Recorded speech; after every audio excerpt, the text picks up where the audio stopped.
അസ്സലാമു അലൈക്കും വറഹ്മത്തുള്ളാഹ്. രണ്ട് കാര്യമാണ് ഈ ഒരു വീഡിയോയിൽ എനിക്ക് പറയാനുള്ളത്. ഒന്ന്, ഒരു പള്ളി ഇമാമിനെ അറസ്റ്റ് ചെയ്ത സംഗതി നിങ്ങളൊക്കെ അറിഞ്ഞിട്ടുണ്ടാവും, മുത്തലാഖ് ചൊല്ലിയ വിഷയവുമായി ബന്ധപ്പെട്ട്. രണ്ടാമത്, ഇന്നലെ കേൾക്കാൻ കഴിഞ്ഞൊരു വാർത്തയുണ്ട്. ഒരു 4 പേര് കടലിൽ അകപ്പെട്ടുകൊണ്ട് വളരെ ദാരുണമായിട്ട് മരണപ്പെട്ടു എന്നൊരു വാർത്ത. യാ അല്ലാഹ്, എത്ര വേദനാജനകമാണ് ആ ഒരു വാർത്ത എന്ന് നമുക്ക് ചിന്തിക്കുമ്പോൾ തന്നെ മനസ്സിലാക്കാൻ കഴിയും. വയനാടേറ്റെന്ന് തോന്നുന്നു ഇവരുടെ സ്ഥലം. ഇവരവിടെ നിന്ന് കോഴിക്കോട്ടേക്ക് ഒരു വിനോദസഞ്ചാരത്തിന് വേണ്ടിയിട്ട് കടന്നു വന്നതാണ്. അങ്ങനെയാണ് കൊയിലാണ്ടിയിലുള്ള ആ ഒരു കടലോരത്ത് വണ്ടി നിർത്തുകയും 26 ആളുകളായിട്ടുണ്ട് ആ വണ്ടിയിൽ. അവരൊക്കെ അതിൽ പല ആളുകളും വെയിലാണെന്ന് പറഞ്ഞുകൊണ്ട് കടലിലേക്ക് ഇറങ്ങാതെ വണ്ടിയിൽ തന്നെ ഇരുന്നു. ജിമ്മേറ്റ്സ് ആണ് ഇവര്. ജിമ്മിലൊക്കെ പോയിട്ട് അവിടെ നിന്ന് സുഹൃത്തുക്കളായ ആളുകളാണ് ഇവരെന്നാണ് അറിയാനായിട്ട് കഴിയുന്നത്. അങ്ങനെ ഇവരില് ഒരു 6 ആളുകളൊക്കെ കടലിലേക്ക് ഇറങ്ങുകയും, അതായത് പൊതുവെ കടലിന്റെ ഒരു ശൈലി നമുക്കറിയാൻ കഴിയും. അതിന്റെ ചില ഭാഗത്തൊക്കെ നല്ല ആഴം ഉണ്ടാവും. അത് ഈ തിരമാല അടിക്കുന്നതിനൊക്കെ അനുസരിച്ചൊക്കെ ഇരിക്കും തോന്നുന്നു. അങ്ങനെ കുറച്ചൊരു ആഴമുള്ള സ്ഥലത്തേക്കാണ് ഇവർ ഇറങ്ങിയതെന്ന് ഈ ഒരു അപകടത്തിൽ പെട്ട് രക്ഷപ്പെട്ട ബിൻസി എന്ന് പറയുന്ന ഒരു സഹോദരി പറയുന്നുണ്ട്. കുറച്ചൊരു ആഴമുള്ള സ്ഥലത്തേക്കാണ് ഇറങ്ങിയതെന്ന്. അതൊന്ന് കേട്ടു നോക്ക് നിങ്ങൾ. ഞങ്ങൾ 6 പേരും കൂടെ സാധാരണ ഇറങ്ങുന്ന പോലെ തന്നെയാണ്. പിന്നെ സാധാരണ എങ്ങനെയാണ് കടലിൽ നമ്മൾ ജസ്റ്റ് ഒന്ന് ഇറങ്ങിയിട്ടേ ഉണ്ടായിരുന്നുള്ളൂ. അപ്പോൾ പിന്നെ കുറച്ച് മുന്നോട്ടേക്ക് ഇറങ്ങിയപ്പോൾ അത്ര വല്ല കുഴപ്പം തോന്നിയിരുന്നില്ല. അപ്പം എന്താക്കി, ഞങ്ങൾ 5 പേരും കൂടെ ഒരുമിച്ച് നിന്നു. പക്ഷെ നിന്ന് കഴിഞ്ഞ് പെട്ടെന്ന് വലിയ തിര വന്നേൽ എല്ലാവരും കൂടെ പോയി. എനിക്ക് പോകുന്നുണ്ടായിരുന്നില്ല. ആരോ വന്നിട്ട് എന്നെ വിളിച്ചത് കൊണ്ട് എന്നെ കിട്ടി. നിങ്ങൾ കേട്ടല്ലോ, ആ ഒരു സഹോദരി പറയുന്നുണ്ട് കുറച്ചൊരു ആഴമുള്ള സ്ഥലത്തേക്കാണ് അവർ ഇറങ്ങിയിട്ടുള്ളത് എന്ന്. ഉള്ളിലേക്ക് വലിയുകയും ആ ഒരു വലിച്ചിലാണ് ഇവര് അപകടത്തിൽ പെട്ടിട്ടുള്ളത്. അങ്ങനെ 2 ആളുകളെ രക്ഷിക്കാൻ കഴിഞ്ഞു. അതിൽപ്പെട്ട ഒരാളാണ് ഈ ജിൻസി എന്ന് പറയുന്ന ആള്. ബാക്കിയുള്ള അത്രയും ആളുകളെ കടല് കൊണ്ടുപോവുകയും അവരുടെ ജീവൻ നഷ്ടപ്പെടുകയും ചെയ്തു. അതിൽപ്പെട്ട ഫൈസൽ എന്ന് പറയുന്ന ഒരു സഹോദരൻ, ആ ഒരു സഹോദരന് വെള്ളത്തിൽ നിന്ന് എടുക്കുമ്പോൾ വരെ ജീവനുണ്ട് എന്നാണ് അറിയാൻ കഴിഞ്ഞത്. പിന്നീട് ഹോസ്പിറ്റലിലേക്ക് കൊണ്ടുപോകുമ്പോഴാണ് ആ ഒരു സഹോദരൻ മരണപ്പെട്ടത്. അള്ളാഹു മഗ്ഫിറത്തും മർഹമത്തും നൽകുമാറാകട്ടെ. അവരുടെ ഒക്കെ കുടുംബത്തിന് അള്ളാഹു ക്ഷമ പ്രദാനം ചെയ്ത് അനുഗ്രഹിക്കുമാറാകട്ടെ. ഇവിടെ നമ്മൾ മനസ്സിലാക്കേണ്ടിയത്, ഇങ്ങനെയുള്ള വിനോദസഞ്ചാരങ്ങൾക്കൊക്കെ നമ്മളിൽ പലരും യാത്ര പോകാറുള്ളതാണ്. ആ യാത്രയിൽ നമ്മൾ കയറുന്ന സമയം വരെ നമ്മൾ ഒരിക്കലും ആലോചിക്കാറില്ല ഇതെന്റെ അവസാന സമയമാണ് എന്ന്. നമ്മൾ വളരെയേറെ സൂക്ഷിക്കണം. കാരണം ഒരുപാട് അപകട വാർത്തകൾ ഇതുപോലെ യാത്രകൾ പോയി, ട്രിപ്പുകൾ പോയി, അത് ഇന്നാലിന്ന സ്ഥലത്ത് വെച്ചിട്ട് അപകടപ്പെട്ടു, മരണപ്പെട്ടു എന്നൊരു വാർത്തയൊക്കെ നമ്മൾ പലപ്പോഴായിട്ട് മാധ്യമങ്ങളിലൂടെയും സോഷ്യൽ മീഡിയയിലൂടെ ഒക്കെ നമ്മൾ കേൾക്കാറുണ്ട്. പക്ഷെ നമ്മളിൽ പലരും എന്നിട്ടും പഠിക്കുന്നില്ല എന്നുള്ളതാണ്. ഇത്രയും ആളുകൾ ഇനി തിരിച്ചു പോകുമ്പോൾ അവരുടെയൊക്കെ ഹൃദയത്തിലുണ്ടാകുന്ന മനോവേദന എന്ന് പറയുന്നത് നിസാരമല്ല. നിങ്ങൾ ആലോചിച്ച് നോക്കണം, ആ കുടുംബങ്ങളുടെ ഒക്കെ ഒരു അത്താണിയായിരിക്കാം ഈ മരണപ്പെട്ടിട്ടുള്ള ആളുകൾ. എല്ലാവരും 30 വയസ്സിന്റെ മേലുള്ള ആളുകളാണ്. ഭാര്യയുണ്ട്, മക്കളുണ്ട്, ചിലപ്പോൾ മാതാപിതാക്കൾ ഉണ്ടാകാം. എല്ലാവർക്കും തീരാ നഷ്ടമാണ് അവിടെ ഉണ്ടായിട്ടുള്ളത്. അള്ളാഹു കുടുംബങ്ങൾക്കൊക്കെ അള്ളാഹു ക്ഷമ പ്രദാനം ചെയ്ത് അനുഗ്രഹിക്കുമാറാകട്ടെ. നമ്മുടെ ഒക്കെ ചെറിയൊരു അശ്രദ്ധ കൊണ്ട് ആണ് ഇത്രയും വലിയ ഒരു അപകടങ്ങൾ ഉണ്ടാകുന്നത് എന്ന് നമ്മളൊക്കെ മറക്കാതിരിക്കുക. പലരും പറയുന്നത് അവിടെ ഇതിന്റെ മുന്നേ ഒരു അപകടം നടന്നിട്ടില്ല എന്നാണ്. പക്ഷേ സുരക്ഷകളൊന്നും അവിടെ ഇല്ലതാനും എന്നും പറയുന്നുണ്ട്. ആളുകൾ അവിടെ വന്നിരിക്കുന്നുണ്ട്, അവരെ ഉല്ലസിക്കുന്നുണ്ട്, അവർ തിരിച്ചു പോകുന്നുണ്ട്. ചിലപ്പോൾ ചില ആളുകളാണ് ഇതുപോലെ അപകടത്തിൽ പെടുക. അതുകൊണ്ട് തന്നെ എല്ലാ സ്ഥലത്തെയും നമ്മൾ ഒരിക്കലും തന്നെ നിസാരവൽക്കരിക്കരുത്. പ്രത്യേകിച്ച് കടലിൽ ചില ആളുകളൊക്കെ വന്നുകൊണ്ട് അങ്ങോട്ട് ചാടുന്നത് കാണാം.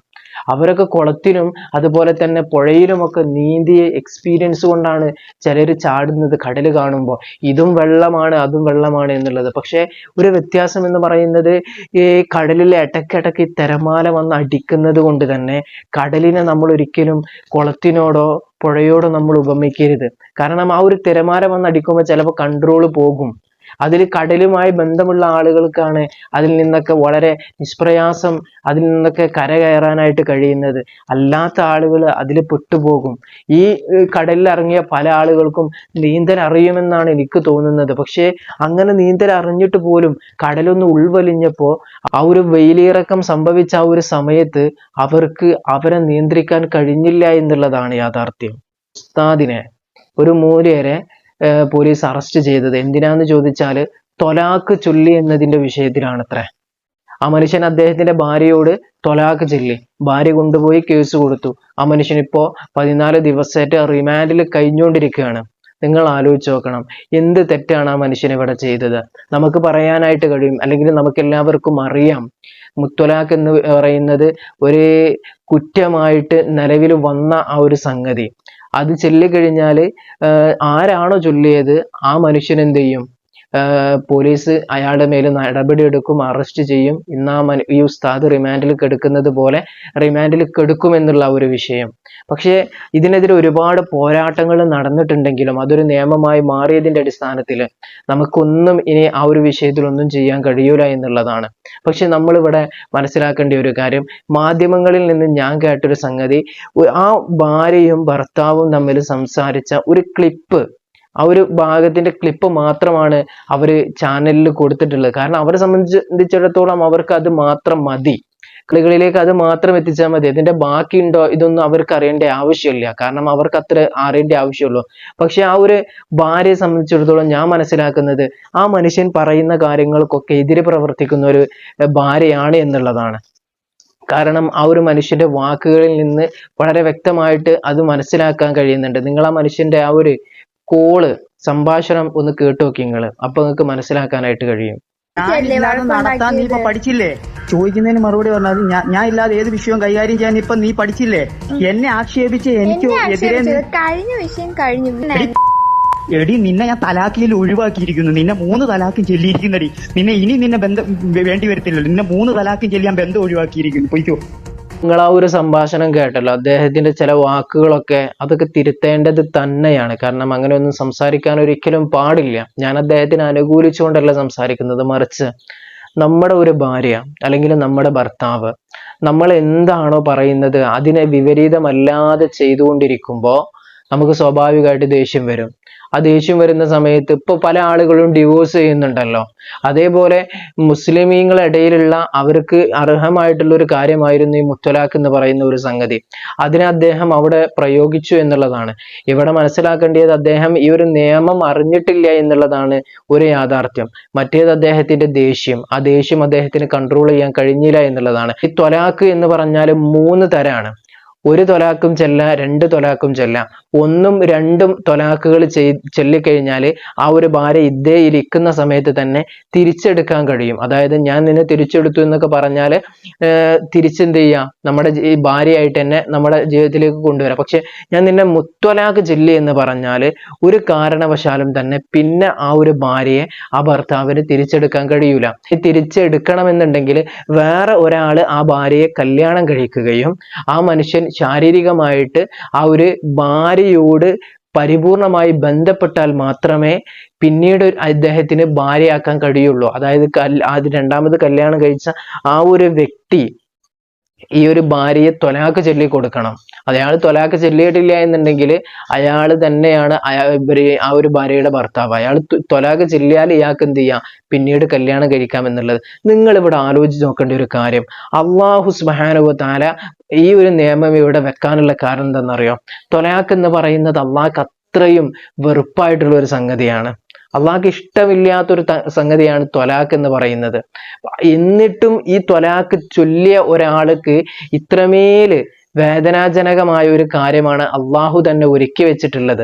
അതായത് നിങ്ങൾ ഇവിടെ മനസ്സിലാക്കണം, നമ്മുടെ ഭാര്യയെ വേറെ ഒരാൾ ശാരീരികമായിട്ട് ബന്ധപ്പെടാൻ ഉപയോഗിക്കുമ്പോൾ എത്ര വേദന ഉണ്ടാകും.